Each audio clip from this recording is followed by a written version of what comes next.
Hi, everyone. I see a few of you coming up. This is great.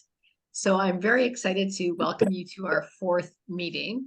I'm on the road, so hopefully this goes smoothly.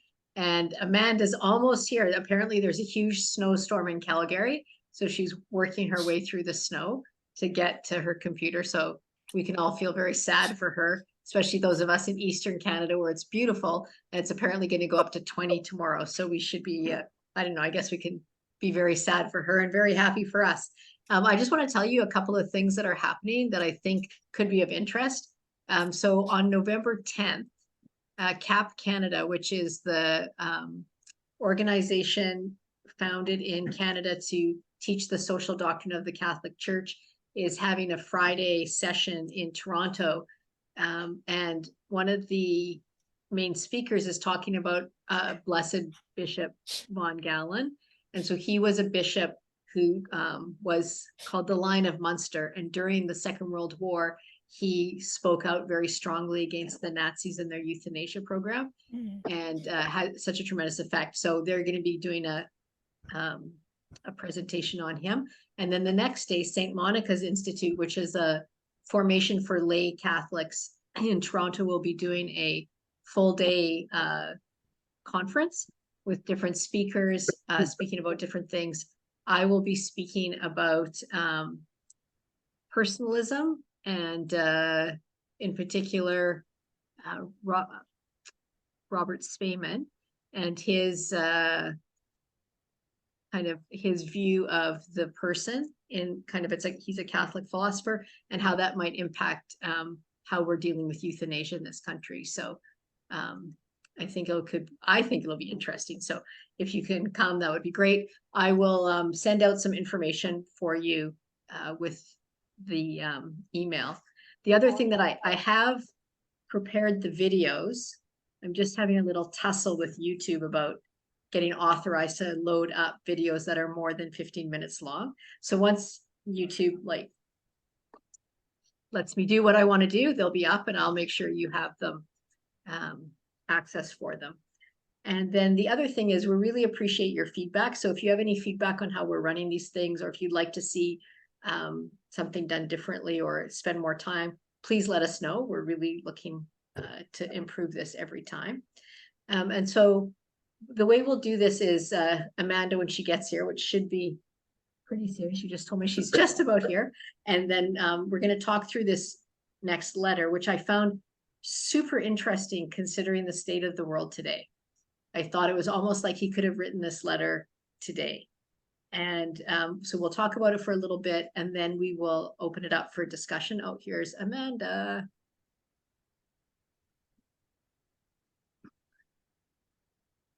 Let's see if she's covered with snow. I have to find her. Hello. There you are, Amanda. I'm going to bring you down here. Okay. I want to see if you were covered with snow when you came in. So we only have your word for it that it's snowing in Calgary. I just cleaned off my glasses. I promise they were pretty wet. Okay, very good. Anyways, so I think we're ready to start. I talked a little bit about the St. Monica's Institute and CAP Canada and a little bit about my fight with YouTube to get our videos up, but eventually that'll be good. Yeah, so and I don't know how you felt about this letter. I felt like it was so like it had so much resonance for what's happening in the world today and kind of sort of how he how the Pope is viewing the world, the things he's saying. You could hear some of the echoes when he was talking about his grandfather. So I don't know if you want to jump in. I have a couple of ideas that I'd like to share too. So did you want to start? You can kick us off, Nicole. Okay. So one of the things that I thought was really interesting when he's talking about history and when he talks about history giving resources of knowledge to the present day, and we can't turn history into a tribunal in which the past is condemned and the future is discouraged. And I think that that's almost a default that we have now as we look at the past and we think, how could people act like that? How could they do those things? And we take things that happen kind of out of context and we sit as judges on oh, Lee confirms it's snowing. So there's somebody in Calgary that's confirming it's snowing. So I guess we can believe you, Amanda. So I think that's really something that it's so easy to sit in judgment on the past and not necessarily understand the context or the way people were thinking, and have a certain arrogance that we think we would never act that way. And so I like the idea of having that historical dialogue with your grandparents as a way to understand the past and understand what was happening. So I don't know if that struck you or if something else struck you about the letter. Yeah, I picked up on that point as well, particularly in light of current affairs. The experiences of receiving a lived tradition stays with us completely emphatically, and that we're marked by how certain things are colored. So, of course, others have said this kind of phrase that war is always a defeat, that war is always full of loss, and it's interesting to see how that would be kind of reflected in his own family experience, that he would kind of be speaking from what he received. And that's an important amount of context whenever we listen and learn from people. What stories have their parents and grandparents handed on to them that make them who they are, and that kind of lead to certain reflections that are certainly imbued with that life experience and lived history. So that doesn't necessarily always make it right, but it colors it, it contextualizes it. And I think it can help us to have more mercy and grace when we realize that a person's position is something received familially and culturally. It just seems to kind of soften my heart a bit to have a little bit of grace when I see that, oh, this is how you were raised, or this is the stories you were told, or this is the story in which you live. And yeah, so it's important that those stories are true, and it's important that we learn things rightly along the way. Yeah, I also thought it also gives a responsibility to the person handing on the stories to not color them with their own unresolved hatred, or their own unresolved, like to pass on grudges, to pass on hatred is a terrible thing, because you're really wounding the younger generation. If you can pass on love and understanding and charity, you're giving a real gift. Yeah, I also was struck by the discussions of how different it is to sit and listen to a story. Listening personally, he says, this is in the paragraph where he says, an old age that is granted this clarity is a precious gift for the generation that is to follow. Listening personally and directly to the story of lived faith with all its highs and lows is irreplaceable. Reading about it in books, watching it in films, consulting it on the internet, however useful it may be, will never be the same thing. This handing down, which is true and proper tradition, the concrete transmission from the old to the young. And that reminded me of one of my blog posts during my year of blogging about death and dying. And I was really struck because I had seen a news article about how one of the Holocaust survivors with whom I was able to travel to Germany and Poland in 2010, they had turned him into a hologram. He's still alive, but in order to preserve his memory in a certain sense, and in a certain sense to hand it on to successive generations, they did an AI, well, I don't know about AI, but basically they did this kind of generated version of him where they, first of all, recorded him answering hundreds of different questions, and then using AI when students of the future ask a question. So they listen to his life story, and then they might say, what was it like when you were a child? And then from all the content that they've recorded, hundreds of hours of him talking and answering questions, it will go to the most approximate answer of that student's particular question. Or how do you get over hating? Or did you ever become able to forgive? All these different variations of questions get combed through so that students can sit in an auditorium, see this hologram Holocaust survivor, and in some sense receive his answers.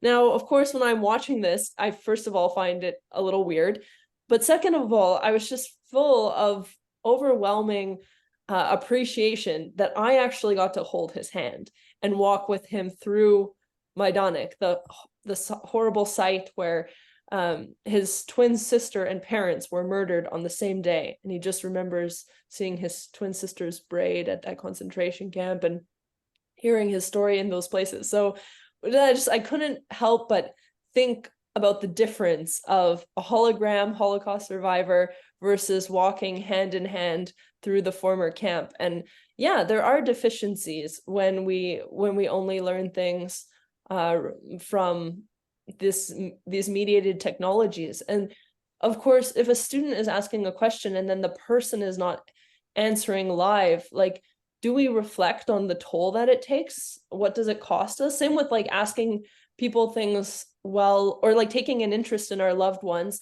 while we can. Like, one thing that my experiences with Holocaust survivors led me to do is to interview my parents. When I came home, I said, I want to interview you for a couple hours. I'm not going to make you into an avatar, but I want to have a video of you answering my questions, and to do this together. And this will be a way to spend time together. So yeah, those are just some thoughts that came to mind in light of this very interesting audience.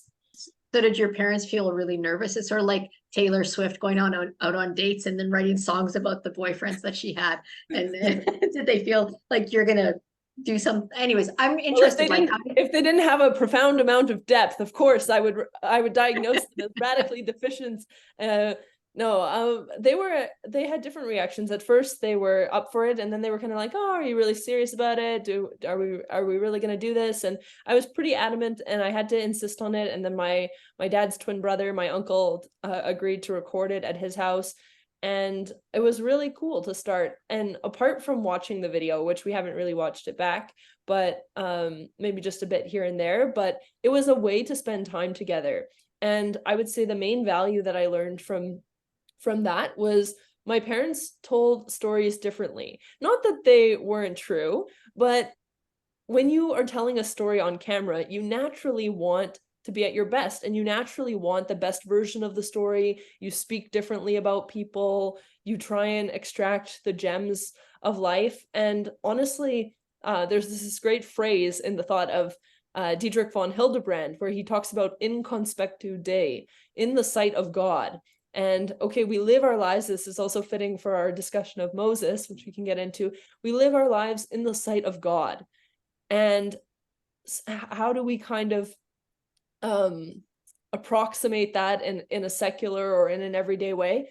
Living our lives in the sight of the camera. There are certain things that we're willing to there are certain occasions to which we're willing to rise in order to put forward a more polished, more refined story through social media or videos. And so I just thought, in a sense, my parents were telling stories in a really special way. Like, they were drawing out the best of each other. They were drawing out the best stories of our family, and they were making meaning out of things that maybe they hadn't reflected on before. So yeah, I just think, like, when we tell stories, we share them between ourselves, but it's also this beautiful way of living our lives in the sight of God. And I just thought this was so interesting about sort of the Canticle of Moses and tracing God's providence through generations, and how similar this is to the Magnificat. And like, what is our canticle? What is our Magnificat? What is our tracing of God's providence throughout every generation that is going to give us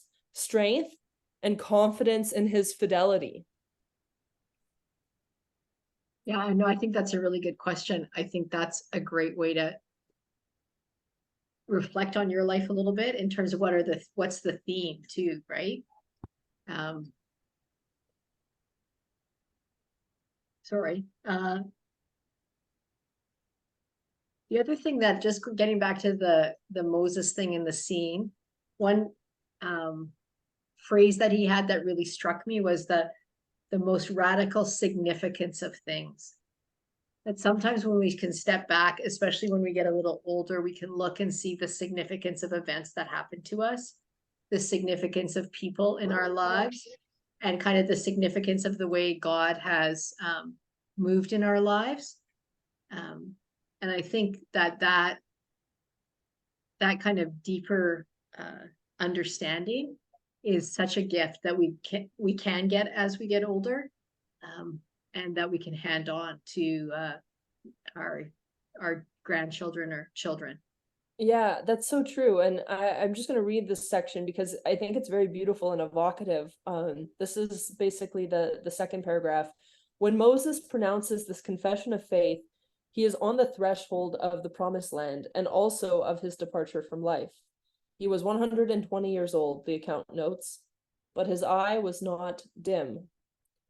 That capacity to see, to really see, also to see symbolically, as the elderly do, who are able to see things, to see the most radical significance of things. The vitality of his gaze is a precious gift. It enables him to hand down the legacy of his long experience of life and faith with the necessary clarity. Moses sees history and passes on history, and the elderly see history and pass on history. And I just want to maybe ask, like, what is this need for clarity, and this eyes not, like, the eyes not being dim? What is it that why do young people need the elderly's vision of clarity with eyes not dim? Like, what are we missing in maybe a frivolous or a short-sighted view if we don't attend to that kind of gaze of the Yeah, elderly? one thing that I would say that you miss is the hand of God. Like I was telling my daughter, my youngest daughter, stories about my life. And I realized as I was telling her these stories that if certain things had not happened, I would have never met my husband. Right. And so you kind of see like, oh, this thing happened. And you just see kind of the hand of God moving through your life, which you might not, well, often you don't see it when you're living it. It's very easy to miss it. But when you step back, you have that, you see the radical significance of things. You can point them out. And I think it gives you an appreciation for that. And you can pass that on And to that's the younger value in person. telling the story, because Yeah. in telling the story, you gain more for yourself personally too. There's this Yes. richness in, like, what story will I have to tell? And so a friend of mine, I was just kind of reading a reflection she wrote. A friend of mine who is Catholic and currently visiting Israel, and she chose to stay there in the midst of the war. And she's constantly asked, why would you stay? You're not even Jewish, you're not Israeli. Why are you staying here, putting yourself in a risky situation? You have many opportunities to leave, could be of use elsewhere, all these things. And she reflects on how her own mother became a sincere, a committed Christian because of an Orthodox Jew, because this Jew led her to wonder, well, what values am I, what am I going, what do I have to hand on to my children? And then eventually my friend similarly became Catholic from an evangelical background because of an Orthodox Jew, and this radical handing on that was such a witness. And it also reminds me of being in Yad Vashem, the Holocaust Museum in Jerusalem, and a Holocaust survivor was telling us a story about a mother with her two kids, and the kids come home and say, we want to get a Christmas tree. And the mother says, well, sorry, kids, we don't really believe in that. And these kids, probably Jewish kids in America. And so the kids learn a little bit about their Judaism, and they come home and they tell their very secular assimilated mother, Mom, we want to get a menorah for Hanukkah. And she's like, well, we don't really believe in that either. And the kids are just so disappointed. And the mother really realizes, okay, like I've got to have something to hand on, and not deprive my child of a story in which to live, like a big story in which to live out the story of their own lives. That's very funny because it really goes to the point of tradition and having that narrative within which you live, to give meaning and focus to your life. So It it's reminds very me of good. this beautiful quotation as well about a pilgrimage, that like a pilgrimage is a journey undertaken in light of a story. And all of our lives are story within story. One of my favorite writers is Rainer Maria Rilke, and in his beautiful collection of stories called Stories of God, all of the stories are like that. It's a little scene within the bigger macro story going on. And it's interesting that that's the whole value of living liturgically, that we put ourselves into the story of the liturgical cycle and of the communion of saints by living liturgically. So yeah, they can be really deprived without these things and deeply existentially enriched with them. Yeah, no, that's a really good point. Are you ready to open up for discussion? Sure, let's go for Okay, it. so I will just explain the discussion piece. So in Zoom at the bottom, you'll have a little emoji, I think. Yes, so you have it's something called reactions.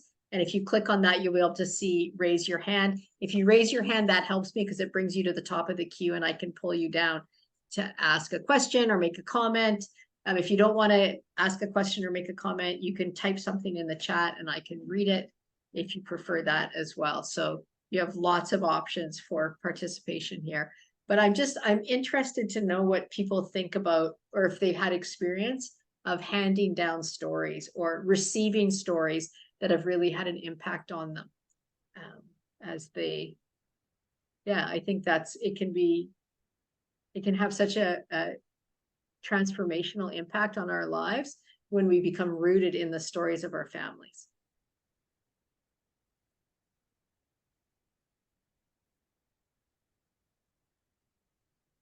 Nobody's bursting with a story or a comment.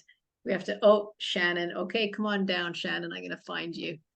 How come you didn't come to oh, there you are. Okay. Great. Now we're seeing some hands and hopefully we can have people on video. Oh, there she is. Okay, Shannon, I'm bringing you in. And can you hear me? Yes. Yeah, I can hear you, but we'd love to see you. Okay. Are we I allowed to just see walked you? into my apartment, so I look like a Okay. traveler myself. Okay. So this isn't quite kind of a story of a bigger story, or at least not from like the elderly, but you know, in my younger days, I worked for an organization that that had a very important founding story. And by the time I was working for them, it was 15 years after it was founded. And it was always important for us to tell people the story, like, you are coming here, we are passing you the baton, here's our story. And that is a very, it gives you a sense of meaning as the new person, because you feel like you have been given a mission that those who came before you could not complete. And actually, as I think about this, like when my grandmother died, and she was the only grandparent I got to know, I went on a whole journey of interviewing all these 90-something-year-olds to find out her story, to find out kind of my story in the big story. And and to share that. And one thing I'd say is, you know, Moses kind of had this vision and could share, but not everyone's ready to receive the story. So I'm probably the most excited about the story. I've shared it with maybe many of my dad's generation and then some of my cousins, but it's not everyone who is ready to pick up the baton. But I think if you don't get the story at all from your grandparents, there's nothing to pass on at all. So to all of you out there, get the story. Okay, very good. That's going to be like, people are going to have to take that as their marching orders after this. Okay, Linda, I'm going to bring you in. Okay. You're going to have to unmute yourself, Linda.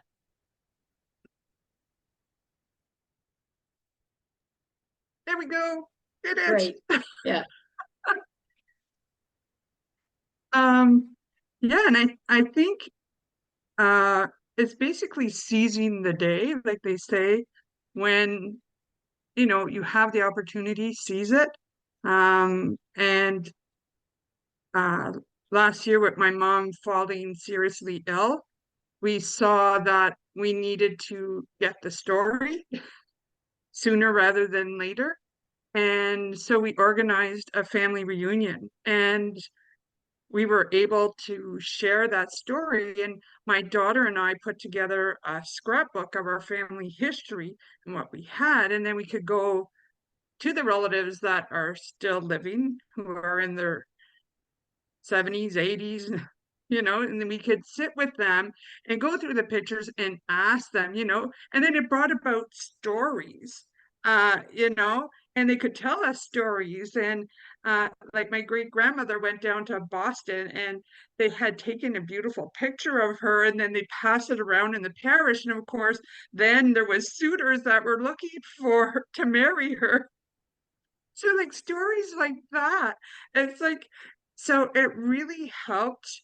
And that scrapbook with every family member that came in became that kind of launching pad to be able to discuss our family stories.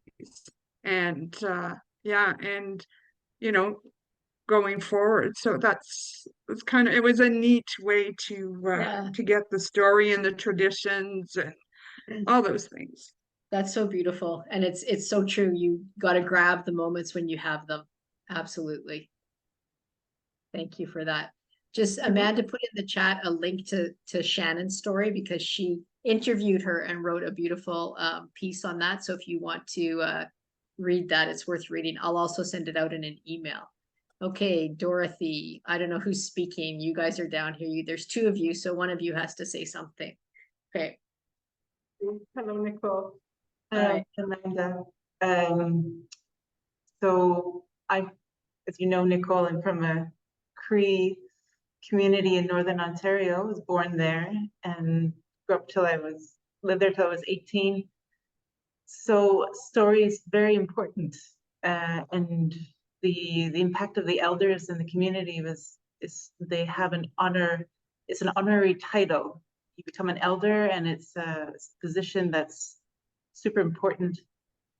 And I'm not Cree, but for me, it was just the whole ambiance of the stories, your history, the legends that you pass on, which were meant to pass on moral stories, moral, losing my words here. And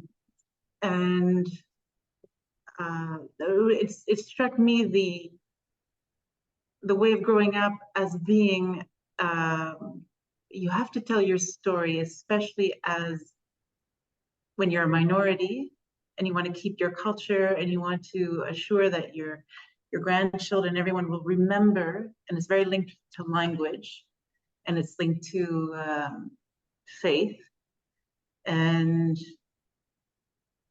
it's a very, one could feel that in the community you were part of it because you were part of the story and you belonged there, and I felt all of it even though I wasn't part of it. So I feel like that's my culture because I grew up in the story, as part of the stories, and I became part of the story, became part of the white family that that lived there, and made friends and everything. And then these elders became my elders. I was brought into them. So Do you think that you have, like, do you feel that it's impacted you in a way that you maybe view the world or a little bit differently than someone who didn't have that experience growing up? I think so. I think I view it often through a Cree lens, and maybe a more, well, the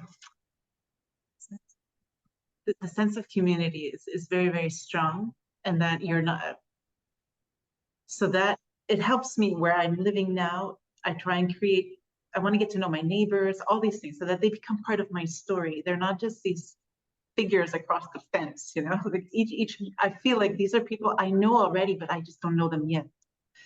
Yeah, everyone has to be, they're part of my story because they're in my life. They're my neighbor. Yeah. And they don't necessarily want to get to know me. But anyway, doing my best. They don't know what they're missing. Yeah, no, I mean, I think that's a beautiful thing that the Indigenous peoples of Canada can teach us and help us find our stories and get connected to each other. Thank you. there. Thank you for sharing that. That's beautiful. Okay, Lee, I'm going to bring you down and want to hear what you have to say. Hi, everyone. I just want to add something. Sort of, it was in line with what Shannon was saying, and I can't remember the exact line, Shannon, but something about even if you're not ready to receive those stories, get the stories, essentially. And when I was reading this week's readings, one of the things that jumped out at me is that that I think there's value in those handing on conversations, even if that value is not apparent at the time, right? So far in this series, we've heard a few comments from people about, wonderful conversations and relationships between generations. But I know it doesn't always work that way. Like sometimes they just don't click. Sometimes those conversations can feel awkward or forced or maybe of little value at the time. But I would say have them anyway, share anyway, listen anyway, because seeds are planted in those conversations, right? And then they may not sprout for years or even decades down the road, but that young person may look back, something will happen in their life and they'll remember that conversation. It's there. It's just waiting to bloom, right? And also, I think it's worth noting that the benefit goes both ways, right? There's young people can sure teach a lot to older generations in those conversations. Yeah, so I would say with younger people, they can give such a freshness of looking at life with a lot of delight and wonder that sometimes as you get older, you get a bit cynical. And and that's not a healthy place to be. Just a brief note on that, and I really appreciate the contribution. The story that is received does not need to be received exactly as it's told. It's also received with exactly this freshness and wonder. And it is the same story, but it's also a new story that takes root in a new soul, which means that the new persons receiving the story, and even we listening to the stories of friends, are free to mine the meaning from that story differently than even the one who is telling it. And that's such a richness and a gift. So for example, I love this line in the audience that says, to handle the faith is not just to say things, blah, blah, blah. No, it's to speak about the experience of faith. And okay, maybe not everyone from whom we're receiving stories seems to be testifying to an experience of faith. My grandfather became an atheist because of the Holocaust, but even now I'm receiving little things connected to him that strike me. And just yesterday, I got one of his bios that had been written up for when he went for some respite care at one of the residences here. And he was asked to give a one-liner recollection. So I guess this is like senior Twitter or something. And his recollection is, throughout his life, situations that could have been very tragic turned out to be fortunate instead. Situations that could have been very tragic turned out to be fortunate instead. So to me, that is a witness of faith and of God's action and providence. And so to speak about an experience of faith, he would have said, that's not my experience of faith, that's my luck. But what about the ones who, or the other 6 million, right? And so we have different interpretations of the same story. But I think it's just good that a story is not rigid. A story is an open gift that is continually unfolding and that demands engagement, not mere passive receptivity, but engagement and attention. So I hope Marianne still has her hand up. I saw her, but I don't know if she's Marianne disappeared, so I don't I know. hope she's back. Okay. I don't know, Lee, did you have anything else you want to respond to on that? Sure. Maybe just one last thought after Amanda's comment there is that I think there is the extra value in having that conversation in person with people that are close to you, either in your family or close friends or whatever. There's value usually over books, over videos, whatever. It's you plant that seed, and maybe when a kid is 17, might not be searching for that close connection with their grandparent, but hey, when they're 55 and they wish they had, they may remember those little tidbits, right? And that meaning will be all the more because of that. Yeah, I don't know about you, but my mom still lives in my head. I hear her talking to me every day. Oh, I'm with you. Yeah. Yeah. Yeah. Yeah. Sometimes literally, I don't know. You ever just get the Oh. voice? Like they just say Yes. the parent, you just hear them say your name. It's like they're in the Yeah. room. Yeah. Or it's like, you shouldn't have done that, Nicole. That was Yeah. a really dumb thing. Yeah, it's very good. Oh, here I got a couple people. Okay. So Marianne, I saw that you left and now you're back. Did you want to speak?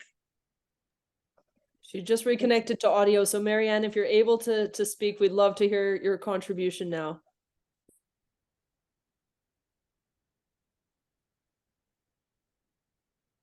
First of all, I just want to say thank you so much for doing these series. I know this is only my second time I've been able to join, but the whole idea of the elderly and to listening to stories. Amanda, you mentioned something earlier on about how your mom and your dad told the stories, but it really struck me that we tell stories by what is really important to us and what touches us at the very heart. So I can experience something alongside someone else and we can both tell the story, but what we focus on is often quite different. And I think that it's really important not only to remember the stories, but to take time to write down those stories. They are often great opportunities for conversion for people. Like I find that people can really engage in a story well told, and can feel not only the excitement, but really the transcendence that can take place through the stories and the experiences that we have. That's so good. Thank you for that. And it really brings home the point too, that the quality of the stories often depend on our questions and our own interest. So again, to go back to some family narratives and archives in my life, growing up, I had an uncle who lived with us, and this was one of my mom's younger brothers. And he interviewed my grandfather about my grandfather's journey to Canada. So my mom's brother was interviewing my dad's father, and my dad's father came to Canada in 1937, a Polish Jewish refugee. You would think you could ask all kinds of fascinating questions of him in his 80s of that journey. And my uncle asked him how much it cost to come by boat. And I'm watching this interview going, are you kidding me, Uncle Paul? Like, so there's something also required of us in order to know what the right questions are to get those stories that we're actually going to be formed and forged by. You remember how much it cost, Amanda? No. Sorry, go ahead, Marianne. Neither did he. He said it's not important, and then they moved on. Well, I also think that really I can't emphasize enough how important those stories are, and we may not fully understand why everything happens the way it does, but I think there's always things within stories that will resonate with us about the bigger picture in our lives. So yeah, and I just want to say thank you so much. Thank you for being here. And in that sense, even an answer to a bad question could be fruitful. The fact that he dismissed it and said that's not important, that too is instructive to me. That in the midst of a crisis, what you might be in the moment concerned about the finances or something, but as a different Jewish mentor of mine said, and I really like this line, she said, problems that can be solved with money are not real problems. And that might be hard to that might be hard to believe in the moment of financial pressure or crisis, but then when you compare that to the situation of families who have family members being held hostage, or when you compare that to just other kinds of realities of life, then you see the truthfulness borne out of, and then also what stories we tell down the road, what actually gets remembered it is clarifying. That's a way in which our eyes are not dimmed, because it helps us to cast aside everything extraneous and distill the takeaways that are actually meant to be with us. And I find that's clarified by writing too, like journaling, because if you journal about your life, it's very different than writing in a daytime or a to-do list or a shopping list or a banking list. And you start to notice that if you're trying to journal about your life, if you have at all an interesting life, you can't write everything. You've got to be really selective. And so what story are you going to tell? What are you going to select? And I find that I generally journal nicer things about people than I say about them casually with others, right? Like there's this sort of refinement and living our lives in the sight of God, even in a private kind of recollection like that. So yeah, just that clarity and distillation of what story do we want to tell and how am I going to tell it in this context? Yeah, I just want to jump off on that, Amanda, because you gave me that idea that you and your mom used to write back and forth to each other telling stories. So I started doing that with my younger daughter. She hasn't really responded so much, but it was really interesting for me to start telling stories about my life to her, that I got clarity on my life in ways that I just things of, like I saw connections that I'd never seen before. And I think that can be as another powerful example of how stories can really impact our lives. I'm going to release you, Marianne. Wonderful. Okay. Thanks for the comments. Anyone else, feel free to raise your hand and chime in.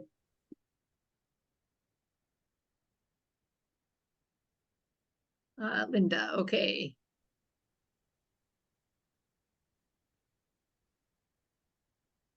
You got to unmute yourself. There we go. Yeah. Done. I think when I was reading, the letter from Pope Francis, was also sharing the stories about faith and how that's done. And I think it's important. I remember my mom explained to me how my great grandmother, again, the same lady that had suitors, but she was very faithful, and she said her rosary every day, and she always tried to do novenas. And she said she would get frustrated because she would fall ill as she got older, and she couldn't do certain novenas, and she would be really ill, and that her room was always light blue because she had um, a, a very strong relationship with Mary. So her room was always light blue. And I don't know if that passed on, but my room tends to be always light blue. And I don't know some that was passed on. And then the other story was from my mom when it came to faith, and which is a funny story. And she had moved from Nova Scotia, and they didn't know where the Catholic Church was in Sudbury, and they moved from Nova Scotia to Sudbury, Ontario. And so they just went into a Polish church, but they didn't realize by then they had switched over post-Vatican II. So they were saying the Mass in Polish. So when they arrived, it wasn't in Latin at all. It was in Polish, and they didn't understand a thing whatsoever. So all those things related to faith, I think, are also important. That we share those, how we've lived in our faith. And some of the funny stories too, like my mom not realizing that Mass was in Polish. Yeah, going to Mass in Polish is definitely an experience of mystery and transcendence. So everyone should experience that at least once in their life. Yeah, so that's a great point. And yeah, we have about 15 more minutes, so please react, share your stories, share your anecdotes, whatever comes to mind. There, we're really open to this discussion. Yeah. Okay. Dorothea. Or okay. Dorothy's friend. Maybe some people have ideas, but I organize a group of high school students to visit the elderly sometimes. And it's hard to initiate conversation, I find, because either they're very shy or the other person, yeah, doesn't know where to start. So I don't know if you have ideas of questions. Who's very shy? The young people or the elderly? The young people. Right, okay. Like, That's what I expect. yeah. Because I don't Yeah. know any old people who don't want to share their life story for 4 hours. They seem not shy in most of my experience. But yeah, young people can be reticent, and it's a great education to try and figure out how to start. Like I'm thinking of not to compare the elderly to museum pieces, but I have to tell you that when I was in grade 2 and grade 3, I went to a museum school and we learned how to really look at things. And we were trained how to ask journalistic questions of every object we came across, and like who, what, when, where, why, where was this made, what purpose does it serve, all of this. And we didn't know how to do that at the beginning, but we were trained to look with this attention and curiosity. And yeah, I don't think it was completely natural. I think that was true education to draw out something from us. I think the same with going to visit the elderly, that it may demand a kind of practice. Like I've even been on youth programs where we are trained how to shake hands before meeting politicians or diplomats. And we go around in an entire circle and we practice shaking hands and making eye contact, or receiving a business card and making a comment about what's on the business card. So maybe before visiting seniors, there's actually a practice day and there's a practice class, and you do all these things that go into how are you going to approach? How do you initiate? How do you make sure that they're in a comfortable posture to have the conversation? What do you notice? Do they need a little sip of water? What do you look for? What might they be anxious about? Do they know where the washrooms are in the room? Do they need a bit of help putting their walker to collapse their walker? So like all these things that young people would not naturally be inclined to attend to. And then how much more confident would they be if they've had a whole rundown to prepare them? Look, we do it for politicians and diplomats before they go into any new setting. Why don't we train children to be ambassadors to the elderly with this kind of diplomatic attention? I just came up with that because of your question. So thank you. And I can't wait to make a course to train You little know that she's going to do ambassadors. this now. We're going to have a course on how to be diplomatic with the elderly. Yeah, for sure. I think that's also really interesting is you can actually brainstorm questions you could ask that would elicit good conversation. And I think Emma is absolutely right. Preparing ahead of time so that you go in with a certain confidence, which will just start the whole thing rolling nicely. Yeah. There, Thank that you. was I with the never rest thought of of that. wasn't it?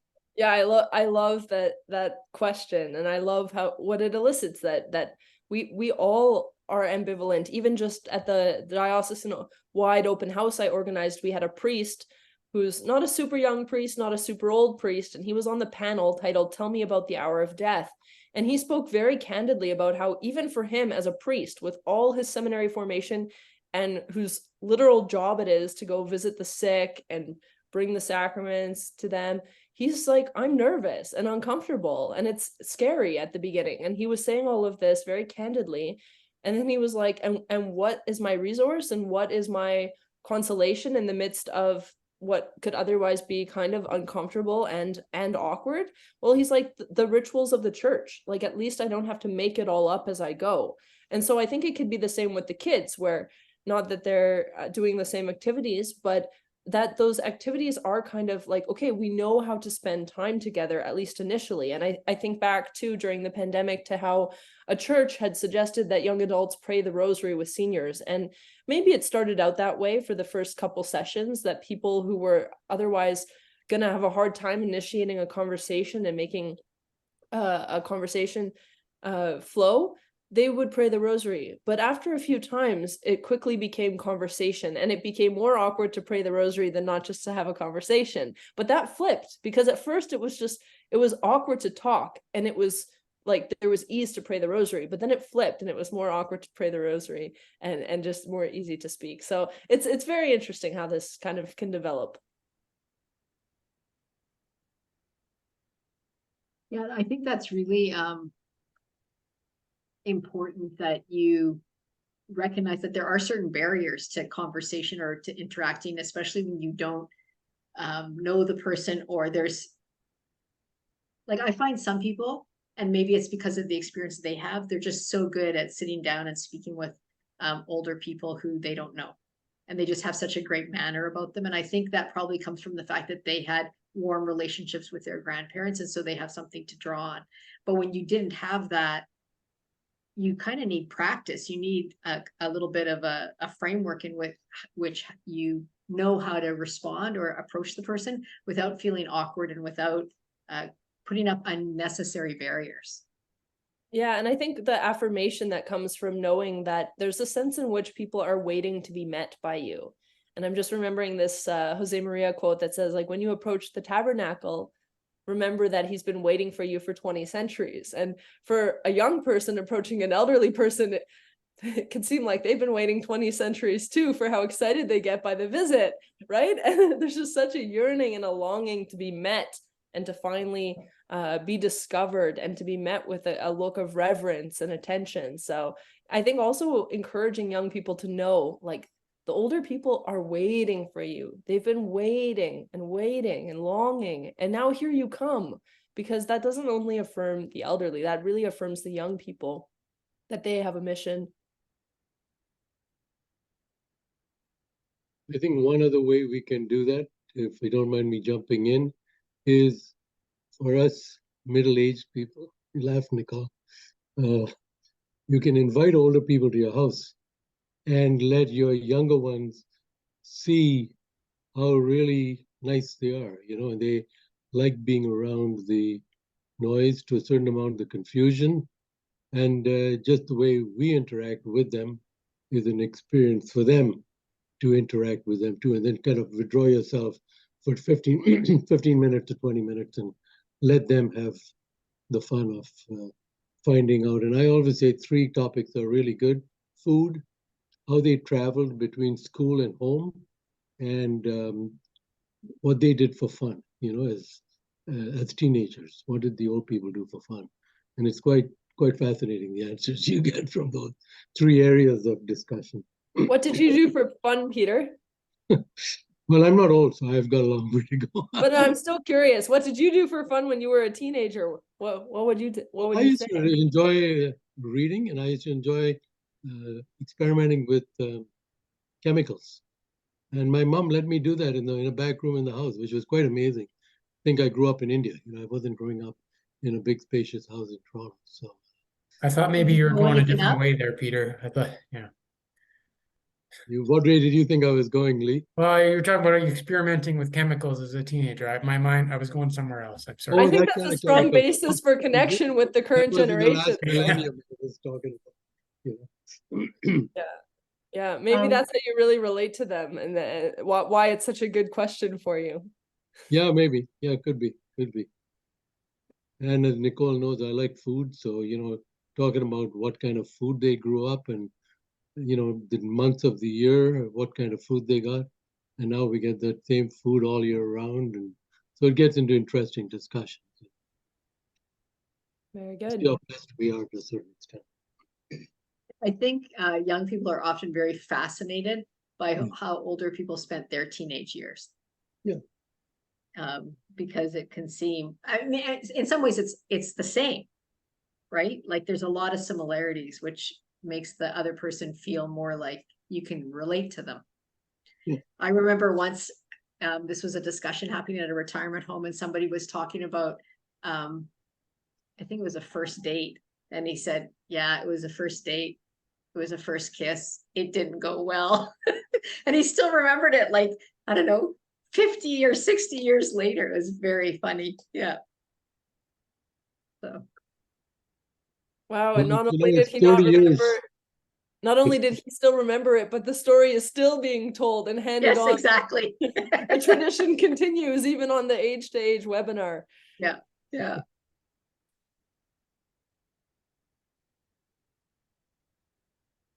All right, just a few more minutes. So if you have some burning reflections, be sure to share them with us.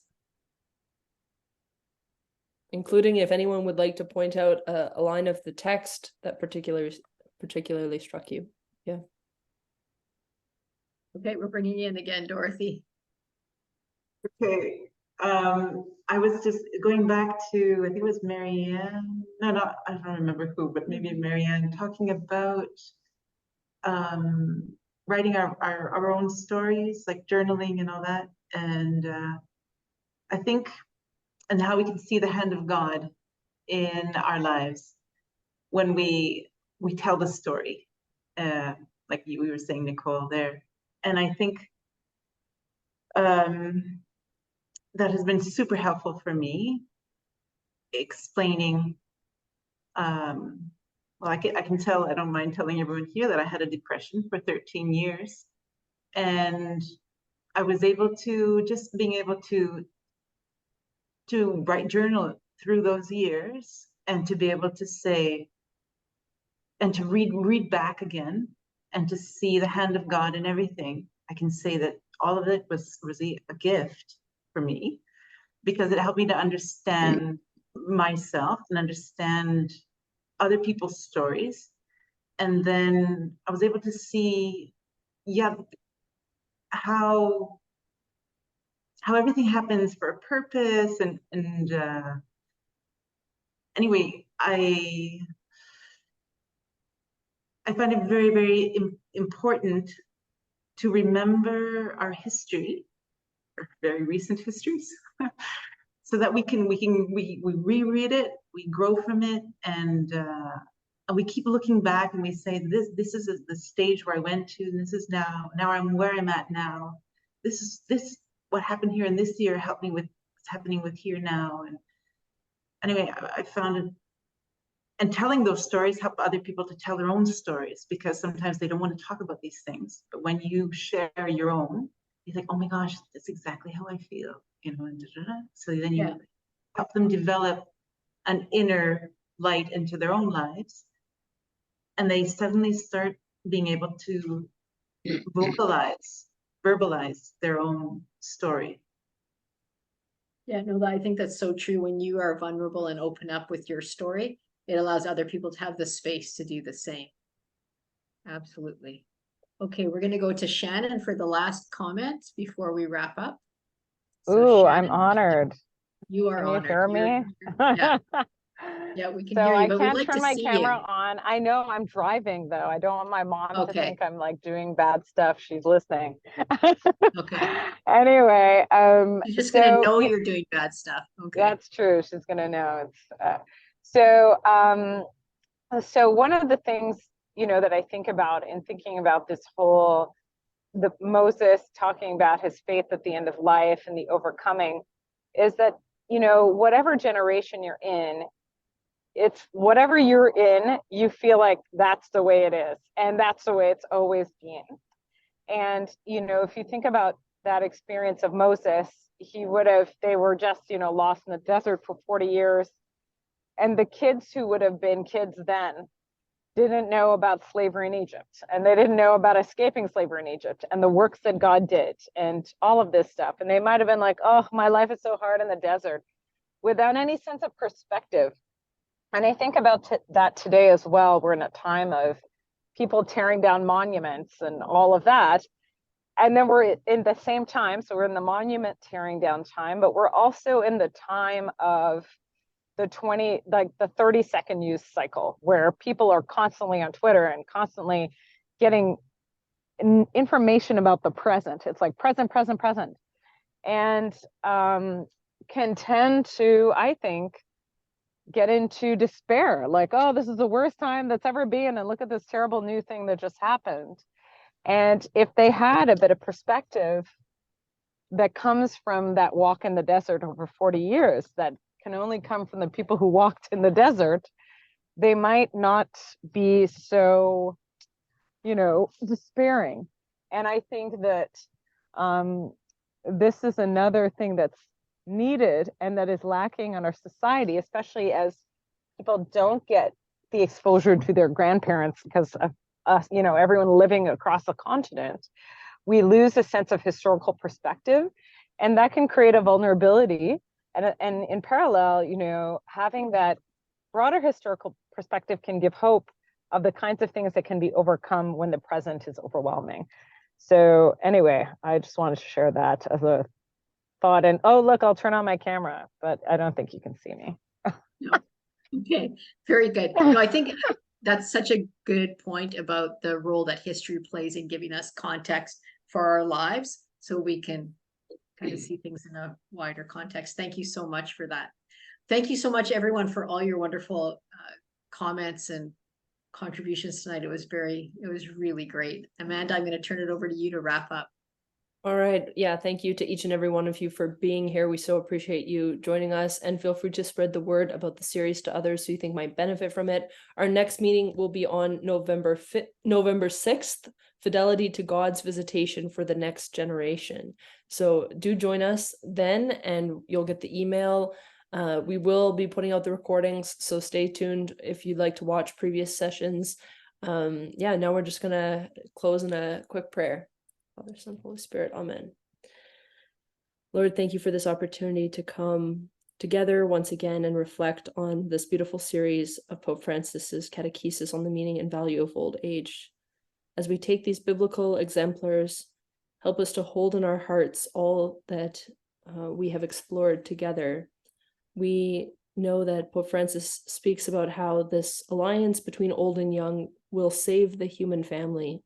So may we who commit ourselves to the humanization of our society, imbue our lives with these noble teachings, give us the grace to live with that, that inner sacrificial strength and nobility to be outward going in the service of all those in need. Through Christ our Lord. Amen. Spirit, amen. All right. See you next time. God bless. Take care. Yes. Good night. Thank you very much.